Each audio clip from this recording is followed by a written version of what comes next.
Hi Karils, it's me again, Rhea. Currently living in an apartment with my boyfriend and still figuring things out at the age of 25. Hi Karils, ihahabol ko na nga sa summer to. Total, hindi pa naman talagang tag-ulan kahit magkakatapusan na ng June. Pero hindi nga this year nangyari ang mga kaganapang to. Naganap nga ang mga kaganapang to May 11, 2025, last year pa nga. At kung hindi nga ako nagkakamali sa natatandaan ko, nagkita-kita kami nito after ng election ng 2025. At tulad ng summer this year, last year nga ay napakainit din ng summer at kita nyo naman na napakasagting ng init dyan. Kaya naman Karils, tara, samahan nyo kami na mag-ilog. First time nga namin na magpunta dito ng mga time na to. Noon ay mahilig nga kaming magala ng mga kaibigan namin at maghanap ng mga ilog na maliliguan. Pero yung mga libre nga lang kasi alam nyo na, low-key lang tayo, hindi tayo mayaman. At isa nga ang ilog na to sa mga paborito kong ilog na natuklasan namin. Kasi bukod nga sa masarap ang tubig sa ilog na to, ay may pagka-adventurous nga din ang pagpunta dito. Kasi kita nyo naman dyan sa video na napakatarik ng daan pababa dito. Kaya kung pupunta ka dito ay dapat matibay-tibay ang tuhod mo. Bukod din sa matarik ay madulas at makipot ang daan pababa dito na kapag nalaglag ka ay siguradong bangin ang lalaglagan mo. Dahil nga first time ko dito, hindi ko naman in-expect na ganito pala yung pupuntahan namin. Akala ko nga ay liligo lang kami sa ilog, ito palang mga kasama ko ay gusto ding mag-mountain climbing. Halos first time naming lahat dito, yung isang kasama nga lang namin dito yung nag-aya sa amin dito kasi masarap nga daw yung tubig dito lalo kapag ganitong kasagting yung init. Medyo malayo-layong lakarin nga din bago ka makarating dun sa pinakang ilog. Nung mga time na to ay napapaisip nga ako na sana naman worth it yung pupuntahan namin kasi grabe yung daan na dinaanan namin, no? Dito nga ay konting baba na nga lang at medyo patag na din yung dadaanan namin pero mabato naman. At dahil nga first time ko dito, sa part na to na daanan ay parang parte din siya ng ilog na natuyot at may mga malalaking bato. At sabi nila kapag ganito daw kalalaki yung bato ay mga buhay daw to. Totoo ba yun? Naniniwala ba kayo sa ganon? Dahil nga first time namin ng mga time na to, gusto ko na ma-document yung buong journey namin dito, yung paglalakbay namin mula sa dinaanan namin papunta dun sa ilog. Kaya naman asahan nyo na medyo mapapahaba ang vlog na to kasi wala akong halos kinat dito, lalo na dito sa pinanggalingan namin hanggang makarating kami nga dun sa ilog. At nung nakatawid na nga kami dun sa parang natuyot na ilog na may malalaking bato, ay ganito na nga ang dadaanan. Banda dito ay patag na nga to at medyo nakaka-relax at nakakawala ng pagod kasi nature na halos yung makikita mo talaga pagdating dito. Kita nyo naman yung ebidensya, 'di ba? Ang ganda, halos napaka-greenery ng paligid, napaka-nature vibes talaga. Gustong-gusto ko pa naman yung ganitong lugar, yung nabibigyan ako ng peace of mind, mahangin, malayo sa ingay ng syudad, yung tipong halos huni lang ng mga ibon at mga insekto yung maririnig mo. Anyway, habang sinasamahan nyo kami dito maglakad papunta sa ilog, chichikahan ko muna kayo. Malamang marami sa inyo yung hindi pa ako kilala or hindi talaga ako kilala. Kasi hindi naman ako sikat na content creator at napakadalang ko lang talaga na mag-upload ng vlog. Pero yun nga, kung sakaling hindi mo ako kilala, ako nga pala si Rhea. Nakatira sa apartment dito sa probinsya ng Laguna kasama ang boyfriend ko. Isa akong APS aspirant na nangangarap na makapagtrabaho sa South Korea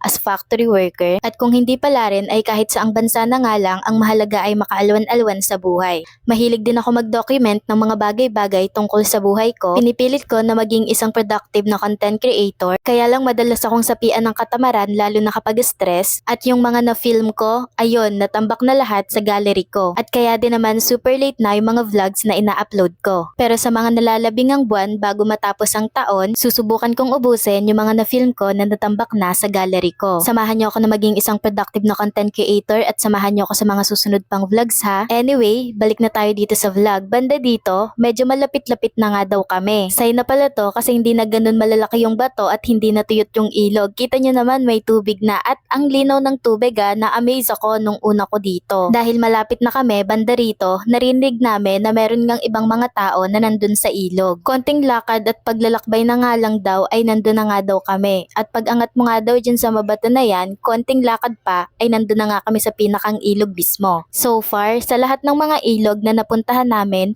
parang ito pa lang yung first time na ilog na napuntahan namin na matarik yung daan at medyo malayo yung lakarin talaga. Pero tulad nga ng sabi ko, pagbaba mo dun sa Matarek ay hindi mo na masyadong ramdam yung pagod kasi nakakatuwa na yung mga nakikita mo sa paligid lalo na kung mahilig ka sa nature. At nakaka-relax na siya sa utak, sa pakiramdam kasi halos huni ng ibon at kuliglig lang yung maririnig mo nga dito sa lugar na to. Akala ko nga nung una ay kami lang ang maliligo sa ilog pero nga narinig na namin dito na meron ngang ibang mga tao na nandun sa ilog. Kaya ako naisip na akala ko kami lang yung maliligo dito or naliligo, paano ba naman kasi ang layo nga ng daan tapos medyo magubat siya. So hindi ko in-expect na may iba din palang tao na naliligo dito. Huwag kayo mainip kung hindi ko pina-fast forward ha. Yaan nyo, sa susunod na edit ko nung pangalawang paliligo namin dito, fast forward ko na yung daanan. Gusto ko lang talaga na ma-documents ng detalyado to kaya hindi ko pina-fast forward tsaka decision ko naman yun, vlogs ko naman Banda to. Dito, mas rinig na namin yung ingay ng mga tao, yung mga sigawan nila, yung mga malalakas na pag-uusap at medyo rinig na rin namin talaga dito yung ragasgas ng ilog kasi malapit na talaga kami dun sa pinakang ilog banda dito. At banda dito, kita na namin yung mga taong naliligo kasi ayun na nga, dun sa baba ng mga balalaking bato na yan, ayun na yung pinakang ilog. Iparinig ko sa inyo yung naririnig namin ng mga time na to dito. Lalim nga oh. Bakit?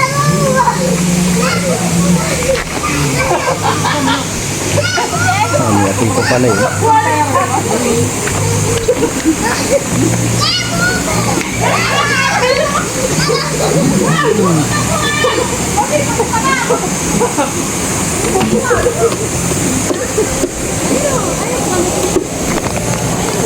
Nakita nyo ba yung ilog? Banda dyan sa baba na malaking bato na yan, ayun yung ilog. Kung nakikita nyo, ayan na yung pinakang ilog. Na-disappoint ba kayo? Huwag kayo ma-disappoint ha. Makipot lang yan pero huwag nyong ini-small yung ilog na yan. Kasi kahit nga makipot yung ilog na yan, para sa akin, worth it yung pagpunta at paliligo namin dito. Paano ko nasabing worth it? Kasi grabe, napaka-relaxing nung paligid. Ang daming puno, napaka-nature nung vibes. Mawawala stress mo dito. At yung tubig ng ilog, grabe, ang lamig as in. Sa lahat ng ilog na naliguan ko, so far ito palang may pinakamalamig na tubig na ilog na naliguan ko. Grabe, tanggal lahat yung banas, yung init ng katawan ko nung paglublob ko sa tubig. Kasi nga, ang lamig ng tubig. Kung kanina, sobrang init ng singaw ng katawan ko at pawis na pawis yung buong katawan ko kasi nga ang init-init ng summer ng 2025. Tapos yung dinaanan pa namin kanina ay pababa na ang tarik nun. Nalalo kong binanas na mawis at ang init ng katawan. Ngayon, ang lamig na ng katawan ko pag lublob ko. At tulad ng sinabi ko kanina, wag niyong ini-small tong ilog na to kasi banda dyan, yung gitnang yan,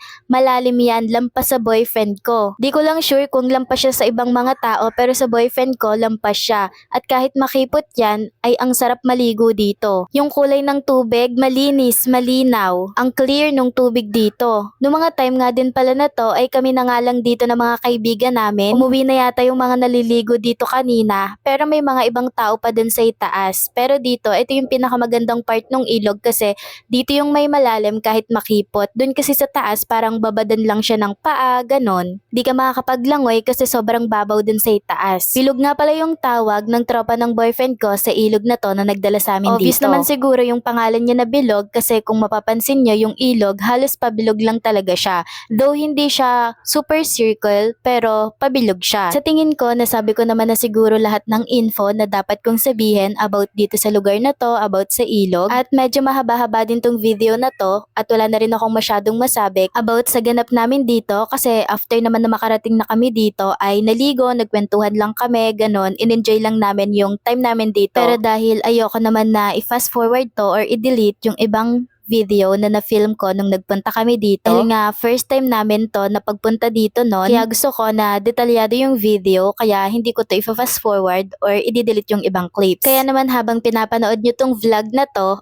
ay magkwentuhan na lang muna tayo about my random thoughts lang naman. First na pagkwentuhan natin ka Reels ay yung ilang linggo na hindi ko pag-upload ng vlogs. The reasons kaya hindi ako nag-upload ng mga content or vlogs, ito kasing mini mic ko na ginagamit ko para sa pag-voice over. Hindi ako sure pero parang sira na yung noise reduction niya. Kasi ginagamit ko naman yung noise reduction niya pero rinig pa rin yung mga ingay sa paligid ko. And the past week, sobrang lala nung ingay dito sa paligid ko, dito sa mga kapitbahay namin. Yung kapitbahay kasi namin dito is pinapagawa yung bahay niya, so wala naman ako magagawa doon, 'di ba? Dagdag pa yung ingay ng mga hayop like manok, aso, at kung ano-ano pang iba't ibang ingay, mga boses ng taong nagsisigawan. At dahil sira nga yung noise reduction ng mini mic ko, nahihirapan ako na mag-voice over kasi habang nagvo-voice over ako, biglang maririnig doon sa voice over na may nagpupukpok, may nag-grinder, may nagdidrill, may tumatawal na aso, may tumitila ako na manok, may nagsisigawan. Kaya yun, nawalan talaga ako ng gana na mag-edit at mag-upload ng content. And the second reason is,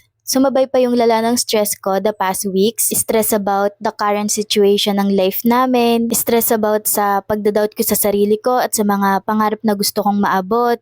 Stress about financial.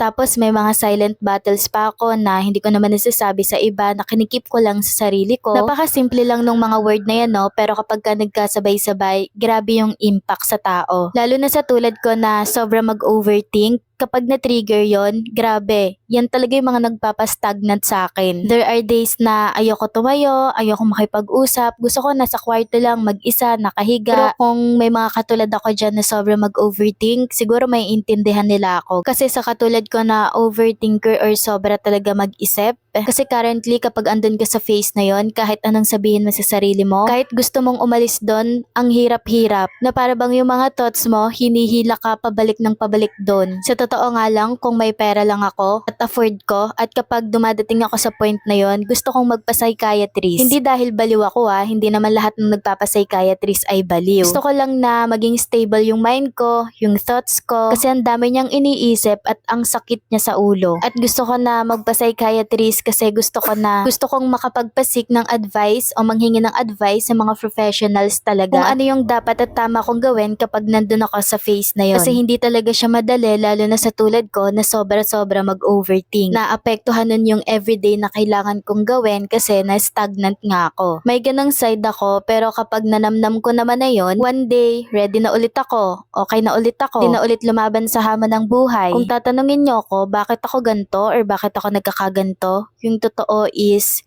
hindi ko rin talaga masasabi yung sure na dahilan bakit. Pero ang masasabi ko lang is, ayoko na matitrigger yung stress ko kasi once na matrigger yon, tapos nagkasabay-sabay lahat ng problema, yun na yun, dun na siya nagsisimula. Kaya nga gusto ko na mag-seek ng advice sa professionals para kapag nandun ako sa phase na yon is, hindi ako mas stagnant doon. Kasi grabe kapag na-trigger yung stress ko, tapos nagkasabay-sabay lahat, tapos dumating ako sa phase na ganon, grabe, halos weeks yung tinatagal nun. Hindi ko sure pero parang minsan month pa nga yata Kaya gusto kong mag-seek sa professionals para mabigyan ako ng maayos at magandang advice na dapat kong gawin para mabilis akong makaalis doon at hindi ako doon manatili ng ilang linggo or month. But grateful pa rin ako kasi kapag nandun ako sa ganong phase na sobrang nag-iisip, hindi ako natutuluyang mabaliw. Kasi karamihan kapag nakakaranas ng ganon katinding stress, nasisiraan ng ulo. Kaya naman sobrang grateful pa rin ako kasi kapag naman nanamnam ko na yon is bigla-bigla na nga lang okay na ako, bumabalik na ako sa old self ko. Hindi ako sure at hindi ako professional pero kung paano ako nakakaalis sa ganong phase ng matinding pag-iisip at matinding stress. Kapag nandun ako sa ganong phase, di ba wala ako kagana-gana, ayokong gawin lahat, ayoko kumilos, gusto ko nagkukulong lang ako mag-isa sa kwarto, ayoko makipag-usap sa kahit na sino. Kapag nandun ako sa ganong phase, iniiyak ko lang lahat ng nararamdaman ko, lahat ng iniisip ko, iniiyak ko lang lahat, pinagdadasal ko, o kaya naman nakikinig ako ng mga motivational stories, videos, ganon. Base lang yun lahat sa experience ko Pero hindi ko sinasabi na pag ginawa ko yon or pag ginawa niyo yon, nakakaalis ka agad doon or makakaalis ka agad doon. Kasi ako, kahit naman ginagawa ko yon is hirap pa rin naman ako na makaalis sa ganong phase. So, ayun lang naman yung isi-share ko about sa random thoughts ko na yon about kung bakit ilang linggo akong hindi nag-upload ng vlog or content. And ngayon naman ka-reels, pag-usapan naman natin yung about sa mini vlog. Yes, random thoughts ko naman about sa mini vlog. Ang dami ng content creator sa panahon ngayon, no? At parang karamihan ngayon, based lang sa nakikita ko lalo dito sa Pilipinas, parang wala na masyadong nag-YouTube. More on vlog na lang sa Facebook at mostly mini vlogs na lang yung mga ginagawa ng mga content creator. Ito base lang din sa observation ko Siguro kasi mas mabilis ang views sa Facebook, lalo na kapag ka Pilipino ka tapos content creator ka. Para kasing dito sa Pinas, mas marami yung nag-Facebook kesa sa nag-YouTube. Parang meron na gumagawa pa ng mga YouTube content kaso parang madalang na lang. Parang halos gumagawa nun yung mga sikat na vlogger eh. Pero parang mostly ng mga baguhan na content creator or yung mga hindi pa sikat na content creator, parang ginagawa nila is halos mini-vlog na lang tapos upload sa Reels sa Facebook tapos upload na lang din nila yon sa YouTube. Para kasing mas mahaba tapos mas mabusise yung pag-e-edit kapag YouTube content yung gagawin, no? Unlike kapag ka nag-mini-vlog ka na hindi ganun kabusisi yung pag-e-edit tapos maiksi lang, mas madami kang oras para gumawa ng mas madaming content. Tapos base din sa observation ko, parang ang hirap makahakot ng views at saka followers or subscribers sa YouTube. Tapos ang hirap din ma-monetize. Unlike sa Facebook na medyo hindi ganun kahirap ma-monetize. Pero anyway, ako, kung mapapansin nyo, medyo mahahaba yung vlog ko. Parang yung haba ng vlog ko is pang YouTube content na. Yung haba lang hindi yung pinakang content. Sa totoo lang kasi, kaya ako nag-vlog kasi gusto ko na ma-document yung buhay ko, yung mga nangyayari sa buhay ko. And gusto ko na detalyado siya na para bang nangyayari lang siya ngayon sa kasalukuyan kapag pinanood mo yung video. Kaya aminado ako na medyo nahihirapan akong gumawa ng mga mini vlogs kasi para sa akin parang hindi kasya yung detalyado kong video doon sa haba ng mini vlog. Kasi nga halos ayaw kong ikat yung video, gusto ko talaga na detalyado yung mga nangyayari at sobrang nangihinayang ako kapag may mga video na kailangan kong ikat at hindi ko dapat isali. Though nakakagawa naman ako ng mini vlog, pero para sa akin bitin eh. Hindi lang yung video yung bitin, pati yung mga gusto kong sabihin, parang hindi kasya dun sa haba ng mini vlog na video. Lalo na kung i-reels ko siya. Ang ikli lang ng reels, 'di ba? Eh halos karamihan ngayon sa reels na nag-a-upload kasi karamihan din ng mga viewers sa reels na nagba-browse or nag-scroll. Kaya karamihan ng content creator doon na nag-a-upload para more viewers,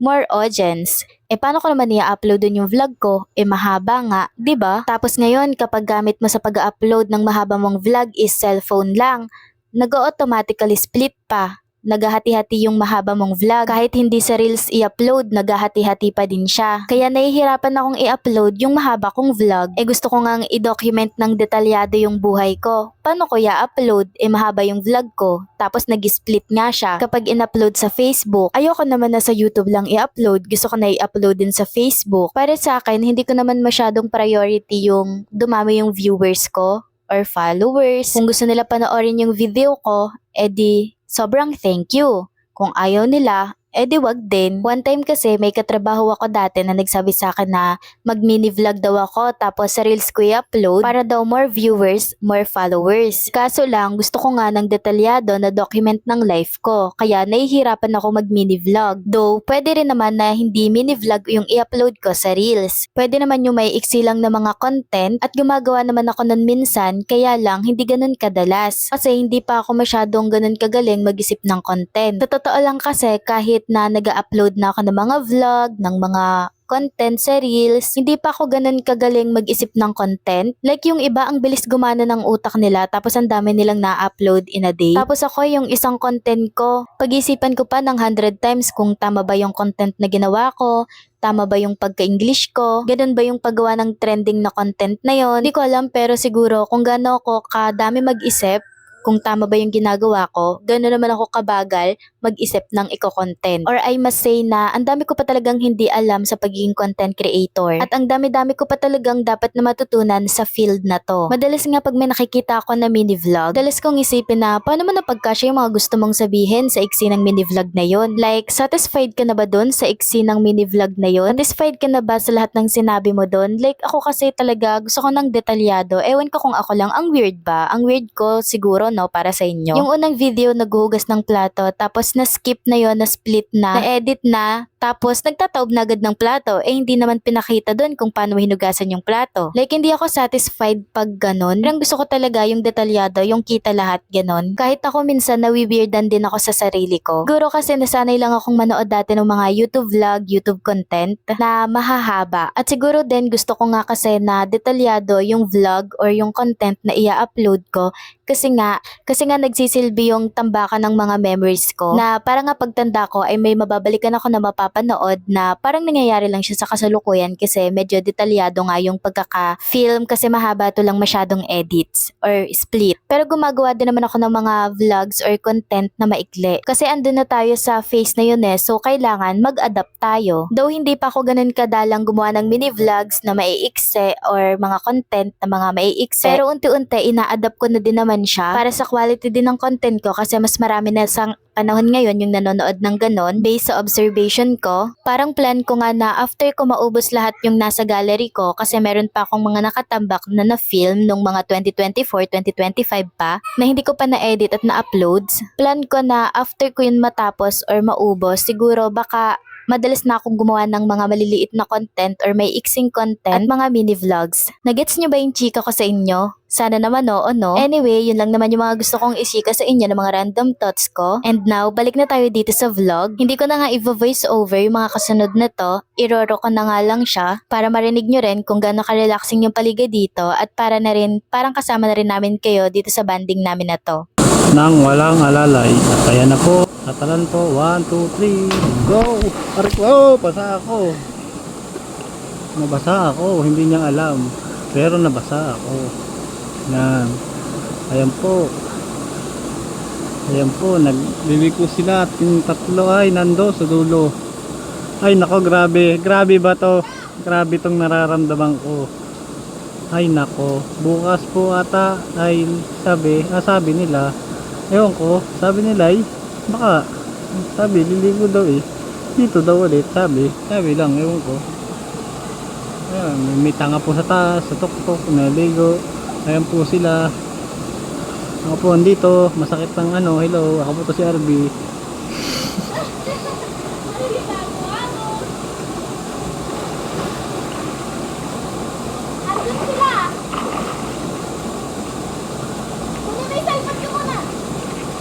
Tuloy ko na? Oo, safe na. Ako na nga, ako na. Okay. Ako na. Ibot mo sa akin. Bakit di mo abot? Hindi yung bay. Ngayong ano?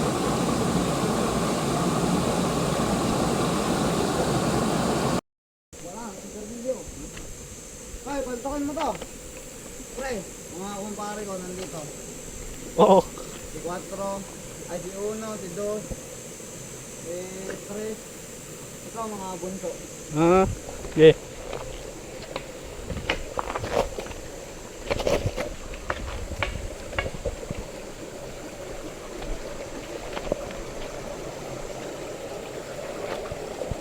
Dito kami guys, masarap daw dito maligo. Sabi ni mama. Wala. Hiking tayo, hiking. Oo.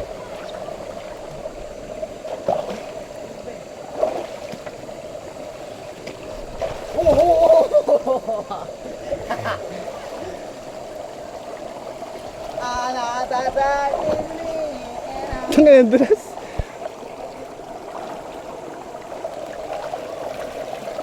Ang galing. Buksan na Una, ambon pre. Uy. Naambon, uwi na. Babahayan. Ang may cellphone mo doon, kami. Ayun lang, ganda po din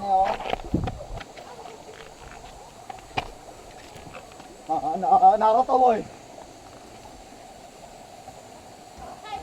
Naruto boy. Boy.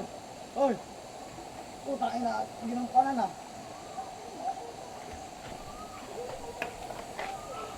Naruto. Tagyo. Dahok ba to din no? Meron tayo ginto dito ka.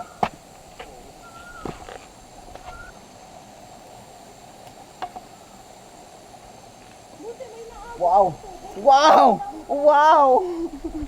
Sikat ka, bud! Balik ka naman, nandun tayo.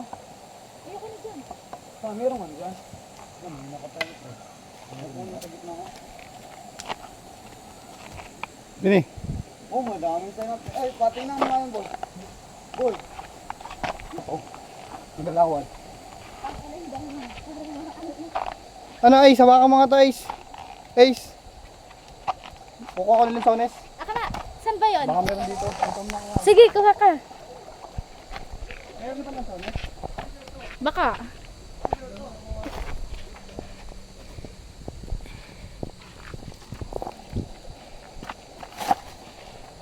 Diyan, ayan. Hindi yan. Sabi ka pa. Ba't parang may daan yan pataas? May nakatira dyan? Wag na, tara na.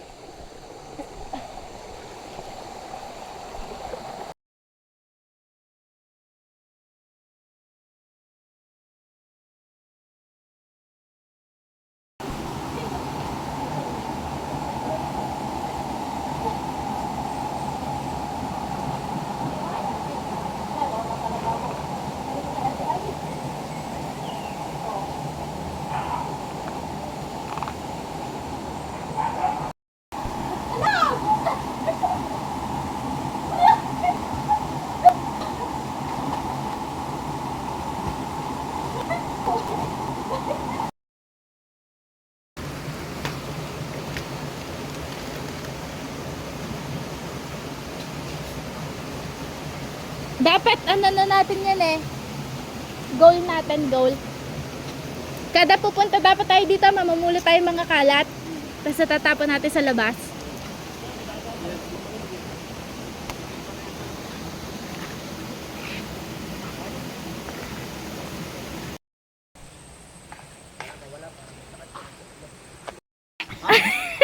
Oh, tangit, may kanan dun sa amin. Sigarilyo sa Mindanao.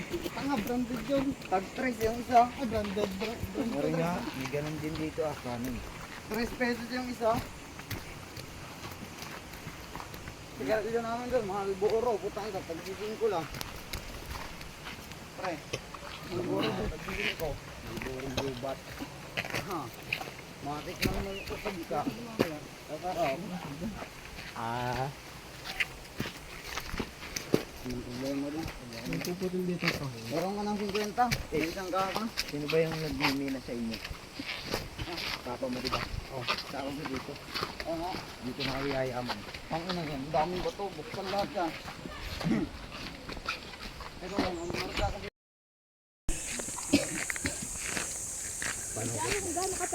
Huwag ka magtitingin kung saan. Bakit kayo maligaw? Ay, magubad ka. Magpapalit ka ng damit. Doon ako dadaan sa Daang Kabayo. Sambal. Eh, dalawa yan. Nakahapo. Nakahapo, no? Dito tayo dun sa kabila. Hanapin mo na lang yung kalsada. Magkita-kita na lang.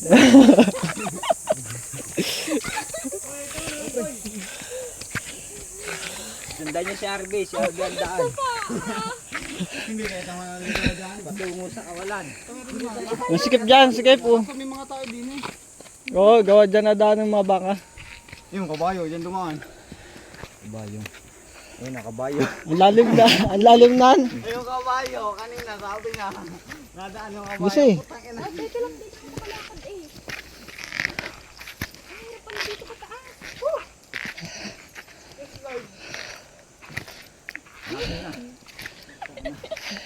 Pre, ba't tayo maglaro ng Black Mass daw. Yung Black Fruit. Oh. Sa ano ba? Sa cellphone. Marami nga bili ng akak ng gano'n. Ano gagawin mo na? Mac. Ano Mac yun? Nagdandam lang lakad. Tumas na lang na yun. Tumas na yun boy. Umano na. 35.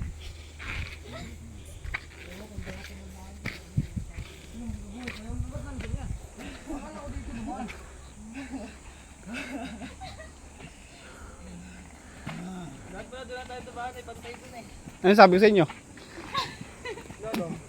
Anong sabi na inyo po? Doon ka na galing, umatras ka pa. Tapos na. Gusto yan na? Ayun na yan. Tapos ang kalbaryo. Sakit sa heart.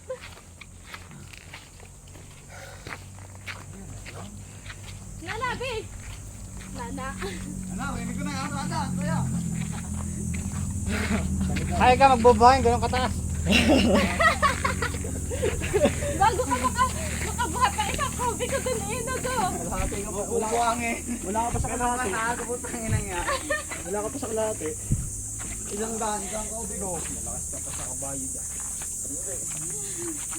Mga wala kang dala, ang sakit mo sa binte. Isang daan ko, bigo.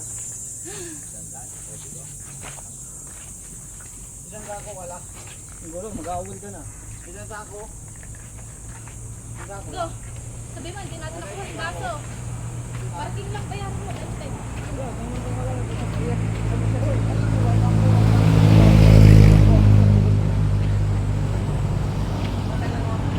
Thank you for watching. Please follow, react, and share my page for more.